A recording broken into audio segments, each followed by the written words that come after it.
Israel ইরানের পাল্টাপাল্টি ক্ষেপণাস্ত্র হামলা, 2 দেশে নিহত 7, ক্ষতিগ্রস্ত গ্যাস ফিল্ড ও তেল শোধনাগার। লন্ডন বৈঠকের পর যারা নির্বাচনে নিরপেক্ষতার প্রশ্ন তুলেছে তারা সব সময় রাজনৈতিক সুবিধা নিতে চায়, মন্তব্য রিজভীর। সিলেটের পাথর কোয়ারি আর লিজ দেয়া হবে না, জানালেন পরিবেশ উপদেষ্টা। গাড়িবহর আটকে শ্রমিকদের বিক্ষোভ। এবং রাজধানীর উত্তরা র্যাব পরিচয়ে নগদ এজেন্টের কোটি টাকা ছিনতাই, উদ্ধারে কাজ করছে আইনশৃঙ্খলা বাহিনী।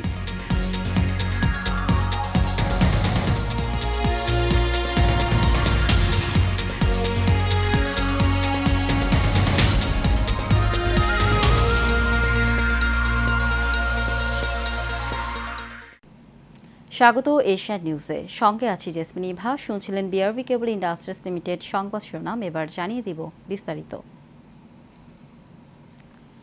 শুরুতেই ইরান ইসরায়েল সংঘাতের খবর।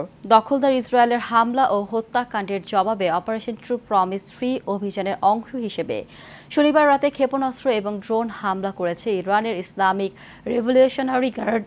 গত রাতে ইরানের সর্বশেষ হামলায় 3 জন নিহত, 100 জনেরও বেশি আহত হয়েছে। এর আগে শুক্রবার ইসরায়েলের হামলার মৃতের সংখ্যা বেড়ে 4 জনে দাঁড়িয়েছে। এ নিয়ে ইসরায়েলের মোট 7 জন নিহতের খবর জানা যায়। রোববার ভোরে বাত ইয়ামে ইরান থেকে ছোড়া ক্ষেপণাস্ত্রের আঘাতে ক্ষতিগ্রস্ত বেশ কিছু ভবন ধ্বংস হয়েছে। প্রাথমিক উদ্ধারকারীদের মতে বাত ইয়াম এবং রোহভটে মোট 100 জনেরও বেশি মানুষ আহত হয়েছেন, যাদের মধ্যে বেশ কয়েকজন গুরুতর আহত হয়েছেন। ইরানের এই হামলাগুলি এখন পর্যন্ত হাইফার তেল শোধনাগার এবং বিদ্যুৎ গ্রিড সহ বেশ কয়েকটি কৌশলগত ইসরায়েলি সামরিক ও শিল্প স্থাপনাকে লক্ষ্য করে করা হয়েছে, যেখানে আগুন লেগেছে বলে জানা গেছে। একই সাথে ইয়েমেনেও ইসরায়েলের ক্ষেপণাস্ত্র হামলা চালিয়েছে বলে জানায় বার্তা সংস্থা টাইমস অফ ইসরায়েল। এবার দেশের খবর। তারেক রহমানের সাথে ডক্টর মোহাম্মদ ইউনূসের বৈঠকের পর যারা নির্বাচনে নিরপেক্ষতার প্রশ্ন তুলেছে সেই দলটি সব সময় রাজনৈতিক সুবিধা নিতে চায় বলে মন্তব্য করেছেন বিএনপি সিনিয়র যুগ্ম মহাসচিব রুহুল কবির রিজভী। জামায়াতকে উদ্দেশ্য করে বলেন, মুক্তিযুদ্ধের বিরোধিতা করেছে দলটি, আওয়ামী লীগের সাথেও নির্বাচন করেছে, আবার 5 আগস্টের পর আওয়ামী লীগকে ক্ষমা করে দিতে বলেছে। তাদের মুখে নিরপেক্ষতার শব্দ মানায় না। গতকাল বিকেলে গাজীপুর সদর উপজেলার মুক্তিযোদ্ধা কলেজ মাঠে বিএনপি সদস্য ফর্ম বিতরণ ও নবায়ন কার্যক্রম উদ্বোধন অনুষ্ঠানে প্রধান অতিথির বক্তব্যে তিনি এই কথা বলেন।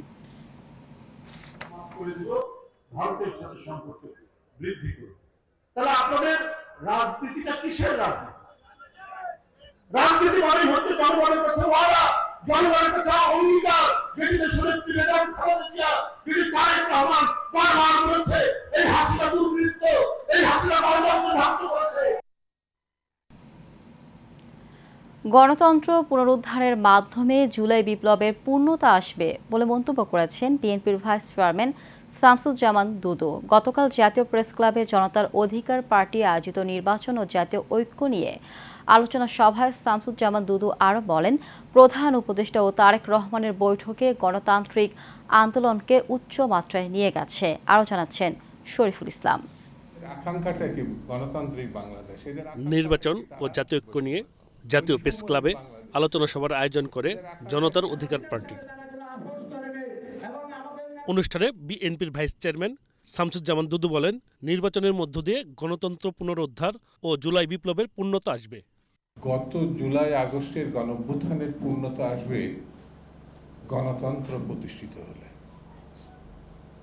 ফ্যাসিবাদের পতন হয়েছে এটা যেমন নিশ্চিত, গণতন্ত্র প্রতিষ্ঠা করার অন্যতম লক্ষ্য হচ্ছে একটি নির্বাচিত সরকার।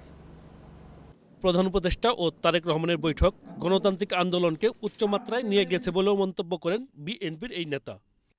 লন্ডনের ডক্টর মোহাম্মদ ইউনূস এবং বিএনপির ভাইস চেয়ারম্যান বা ভারপ্রাপ্ত চেয়ারম্যান জনাব তারেক রহমানের যে সভা, এই মিটিং, এটা বাংলাদেশের গণতান্ত্রিক আন্দোলনকে একটা উচ্চ মাত্রায় নিয়ে গেছে, এমন একটা স্তরে নিয়ে গেছে যেটি বাংলাদেশের স্বস্তি ফিরিয়ে এনেছে, বাংলাদেশের গণতান্ত্রিক আন্দোলনের শক্তিকে উৎসাহিত করেছে। আলোচনা সভায় বাংলাদেশ লেবার পার্টির সভাপতি ডাক্তার মোস্তাফিজুর রহমান ইরান হুঁশিয়ারি উচ্চারণ করে বলেন, গণহত্যাকারী কোনো দলকে বাংলাদেশের রাজনীতি করতে দেওয়া হবে না। প্রধান উপদেষ্টার একটা বক্তব্যের তীব্র নিন্দা জানাই।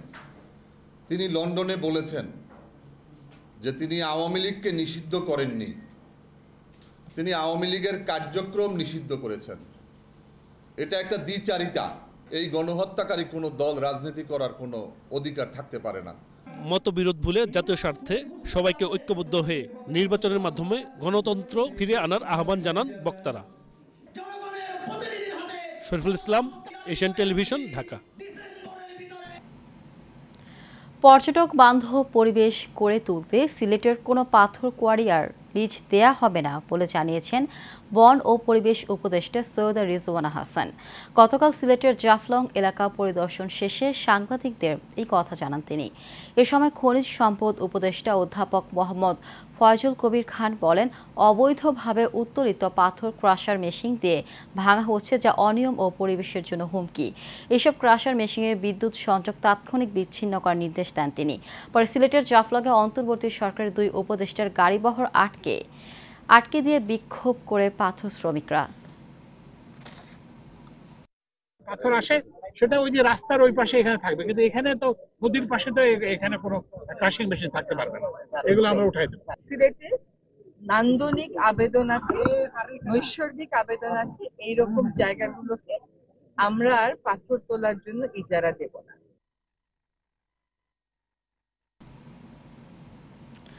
রাজধানীর উত্তরার র্যাব পরিচয়ে মোবাইল আর্থিক সেবা প্রতিষ্ঠান নগদের ডিস্ট্রিবিউটরের প্রতিনিধিদের কাছ থেকে টাকা ছিনতাইয়ের ঘটনা ঘটেছে।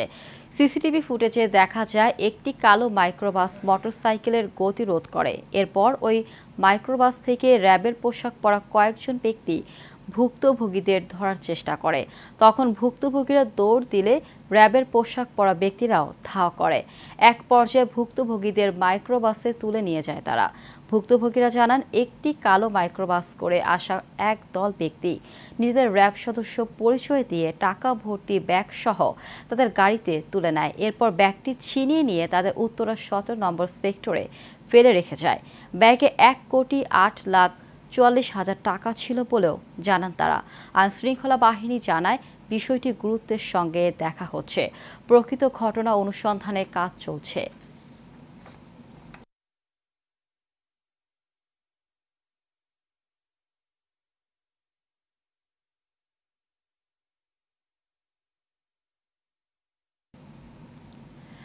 ডেঙ্গুর নতুন হটস্পট হিসেবে চিহ্নিত হয়েছে উপকূলীয় জেলা বরগুনা। আক্রান্তের সংখ্যা দেশের মোট আক্রান্তের প্রায় 25%। এরই মধ্যে মৃত্যু হয়েছে 5 জনের। এডিস মশার প্রকোপ বাড়ার কারণ হিসেবে জলবায়ু পরিবর্তন সহ বজ্র ব্যবস্থাপনায় অবহেলা আর অনিয়মকে দুষছেন স্থানীয়রা। এদিকে হাসপাতালে চিকিৎসক সংকটে বেড়েছে ভোগান্তি। জহির ইসলামের পাঠানো তথ্য ছবিতে বিস্তৃত জানাচ্ছেন রাশেদ আকন। প্রায় 12 লাখ মানুষের জেলা বরগুনায় বাড়ছে ডেঙ্গুর প্রকোপ। জেলার মধ্যে হটস্পট হিসেবে চিহ্নিত করা হয়েছে পৌর শহর ও গৌরীচন্না ইউনিয়নকে। শহরের কাঠপট্টি এলাকার প্রতি ঘরে ডেঙ্গুতে আক্রান্ত 2 থেকে 3 জন। এরই মধ্যে মারাও গেছেন কয়েকজন। স্থানীয়রা বলছেন, বর্জ্য ব্যবস্থাপনা ও এডিস মশা দমনে কার্যকর পদক্ষেপ না নেয়ায় আক্রান্ত হচ্ছেন তারা। ভালো জায়গায় যে আমরা চিকিৎসা দেবো, ভালো থাকবো, কিন্তু এই জায়গায় আইসে দেখি যে আমরা যে জায়গায় ছিলাম তার চেয়ে এই জায়গার পরিবেশ খারাপ। এখন পর্যন্ত তো আয় না, আগে কাগজগুলো দেখতে হেঁটে যাইবেন, ভালো উপায় না মন্দ।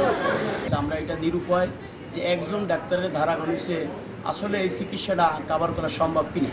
এদিকে ডেঙ্গুর প্রকোপ বাড়ায় সেবা দিতে হিমশিম খেতে হচ্ছে হাসপাতাল কর্তৃপক্ষকে। শয্যা সংকটে অনেকে চিকিৎসা নিচ্ছেন মেঝেতে কিংবা বারান্দায়। পাশাপাশি দেখা দিয়েছে রক্ত পরীক্ষার কিট ও স্যালাইন সংকটও। টেস্ট করা লাগে সব বাহির দিয়ে, কালকে আমরা করছি সবসময় বাহির দিয়ে, কালকে বলছি আর বাইরে যেতে হবে না, এই জায়গায় করা যাবে 200 টাকা। তাই বলছি বাইরে 300 টাকা না, এই জায়গায় 200 টাকা, তাই তো ভালোই। এই জায়গায় আমরা করছি, পরে রিপোর্ট আসছে ভুল। সারা বাংলাদেশের মধ্যে বরগুনা এই রোগীর সংখ্যা বেশি, এই জন্য অতি দ্রুত ঔষধ সাপ্লাই এবং কিছু ডাক্তার বাহির দেওয়া হলেও যদি এখানে আপাতত ডেঙ্গুর প্রাদুর্ভাবের কারণে দেওয়া হতো তাহলে বর্ধমানবাসী এই ভয়াবহতা থেকে রক্ষা পেত। নানা সংকটের মধ্যে প্রয়োজনীয় সেবা দেওয়ার কথা বলছে হাসপাতাল কর্তৃপক্ষ। 250 শয্যার হাসপাতালের ভিতরে ডেঙ্গু পেশেন্টই আছে 172 জন। এখন এই পরিস্থিতিতে কোথাও কোনো রিপোর্টজনিত কিছু আসলে ঝামেলা হয়েছে কিনা আমার কাছে খবর আসেনি, আমি ব্যাপারটা দেখব। বরগুনায় জানুয়ারি থেকে এখন পর্যন্ত 1631 জন ডেঙ্গুতে আক্রান্ত হয়ে চিকিৎসা নিয়েছেন। Rashed Akun, Asian television. কুমিল্লার মুরাদনগরের পূর্ব ইউনিয়নের জানঘর গ্রামের সার্বিক উন্নয়ন ও ভবিষ্যৎ পরিকল্পনা নিয়ে এক মতবিনিময় সভা অনুষ্ঠিত হয়েছে। শুক্রবার বিকেলে জানঘর পশ্চিম পাড়া যুব সংগঠনের আয়োজিত মতবিনিময় সভায় প্রধান অতিথি হিসেবে উপস্থিত ছিলেন বৈষম্য বিরোধী ছাত্র আন্দোলনের মুরাদনগর উপজেলা শাখার আহ্বায়ক অ্যাডভোকেট ওবায়দুল হক সিদ্দিকী। পূর্বৈধের পশ্চিম ইউনিয়ন পরিষদের সদস্য আব্দুল মান্নানের সভাপতিত্বে সভায় আরও উপস্থিত ছিলেন মুরাদনগর উপজেলার কেন্দ্রীয় সমন্বয়ক ইব্রাহিম খলিল, সংগঠনের সভাপতি ইউসুফ, সহ সভাপতি বাচ্চু মিয়া, সাধারণ সম্পাদক নাসির মিয়া সহ বৈষম্য বিরোধী ছাত্র আন্দোলন মুরাদনগর উপজেলা শাখার নেতৃবৃন্দ ও স্থানীয় গণ্যমান্য ব্যক্তিরা।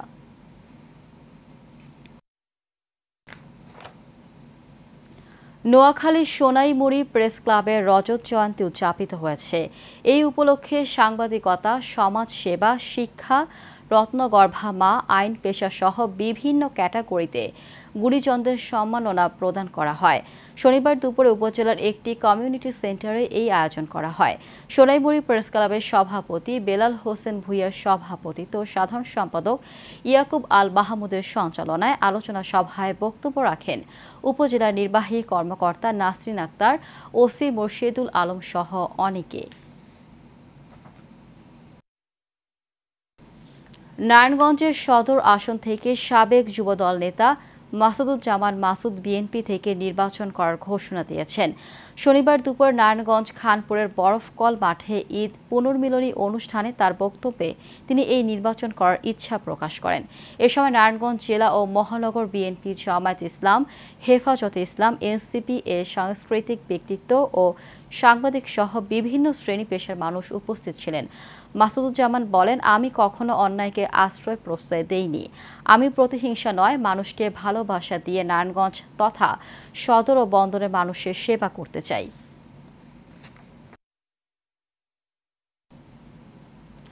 গাইবান্ধা জেলা ট্রাক, ট্যাঙ্ক, লরি ও কাভার্ড ভ্যান মালিক সমিতির সাধারণ সভা অনুষ্ঠিত হয়েছে।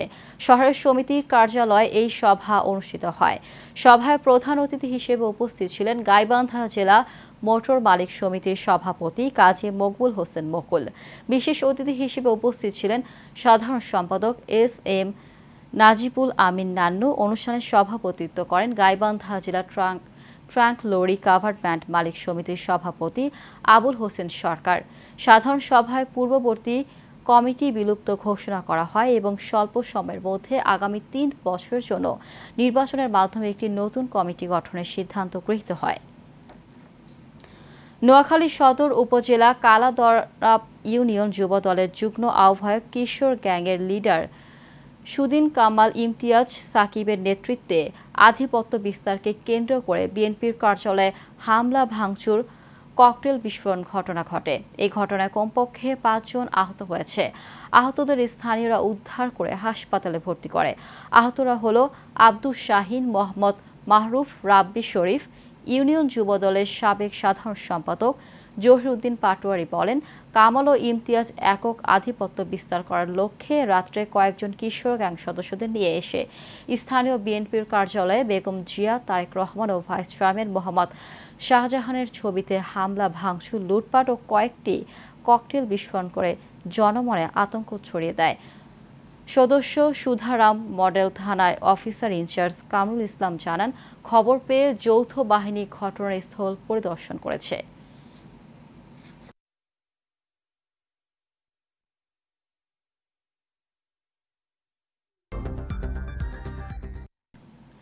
চট্টগ্রাম মহানগর বিএনপির ৩৬ নং গোসাইলঢাঙ্গা ওয়ার্ডের আহ্বায়ক কমিটিতে সাবেক সাধারণ সম্পাদক আবু সাইদ হারুন সহ যোগ্য নেতাদের বাদ দিয়ে চিহ্নিত আওয়ামী দোসরদের দিয়ে ঘোষিত কমিটি বাতিলের দাবিতে প্রতিবাদ ও বিক্ষোভ মিছিল করেছে বিক্ষুব্ধ নেতাকর্মীরা। নগরীর বারিক বিল্ডিং মোড়ে এই বিক্ষোভ মিছিল ও প্রতিবাদ সমাবেশ অনুষ্ঠিত হয়। প্রতিবাদ সমাবেশ শেষে বিক্ষোভ মিছিল বারিক বিল্ডিং মোড় থেকে শুরু হয়ে ৩ নং ফকিরহাট নিমতলা খালপাড় হয়ে ফকিরহাট রোড প্রদক্ষিণ করে সংক্ষিপ্ত সমাবেশের মাধ্যমে শেষ হয়। ভূজপুর হিজবুল্লাহ ফাউন্ডেশনের উদ্যোগে চট্টগ্রামের ফটিকছড়ি উপজেলার ভূজপুর ইউপির ৪ বারের নির্বাচিত চেয়ারম্যান ও উপজেলা বিএনপির সাবেক সাধারণ সম্পাদক নুরুল আলম আজাদের স্মরণ সভা অনুষ্ঠিত হয়েছে। শুক্রবার বিকেলে পরিষদ চত্বরে ছাত্রনেতা তারিকুল ইসলামের সঞ্চালনায় ও ইউনিয়ন বিএনপির সভাপতি নুরুল ইসলাম তালুকদারের সভাপতিত্বে স্মৃতিচারণ করেন সাবেক চেয়ারম্যান মাওলানা শফিউল আলম নুরি। চেয়ারম্যান শাহজাহান চৌধুরী শিপন, কৃষক দল সভাপতি নাজিম উদ্দিন বাচ্চু সহ আরও অনেকে উপস্থিত ছিলেন।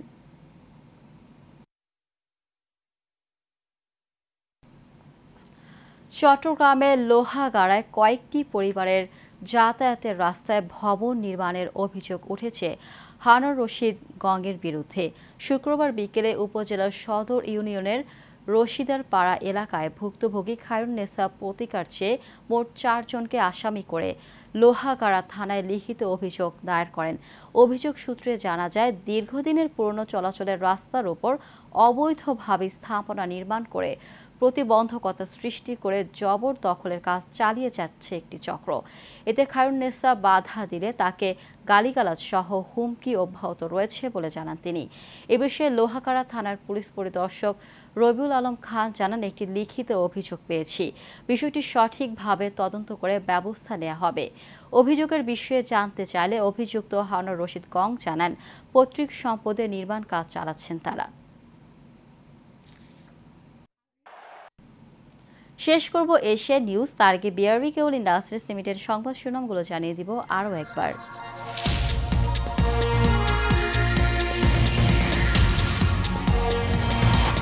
ইসরায়েল ইরানের পাল্টাপাল্টি ক্ষেপণাস্ত্র হামলা, 2 দেশে নিহত 7, ক্ষতিগ্রস্ত গ্যাস ফিল্ড ও তেল শোধনাগার।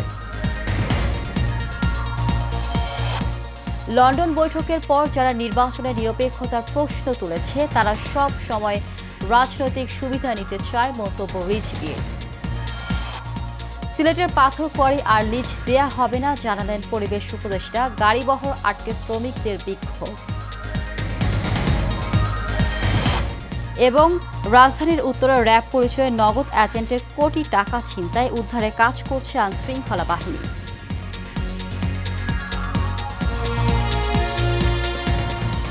এশিয়ান নিউজ এ পর্যন্তই। আমাদের পরবর্তী সংবাদ দেখার আমন্ত্রণ জানিয়ে বিদায় নিচ্ছি। ধন্যবাদ সবাইকে।